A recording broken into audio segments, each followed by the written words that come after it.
Hey Cougars, I'm Sadie Carroll, and here's what's happening. Congratulations to the Northwest Rankin boys bowling team on winning regionals on Tuesday, earning a berth to the championship next Thursday. Also, congratulations to the girls team who placed 5th. Way to go, guys. If you are getting your learner's permit or driver's license, you need a certificate of attendance. So stop by the front office in the main building or Tom's or the counseling suite to scan the QR code to request one. These forms take 24 hours to prepare, so make sure you submit your request in advance. If you have any questions, please stop by the front office. The Mississippi Magnolia Awards let Mississippi teens vote on their favorite books from a state-selected reading list. And yes, your vote counts. Our LMC has the books on display with copies available, so start reading now because voting is next month.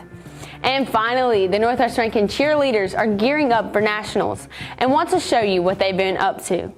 On Saturday, January 31st, they will hold a national showcase to preview their competition routines. The event is at 6 p.m. and is free of charge. Come send them off to nationals with a bang. That's your news for today. I'm Sadie Carroll, and this has been your Northwest Minute.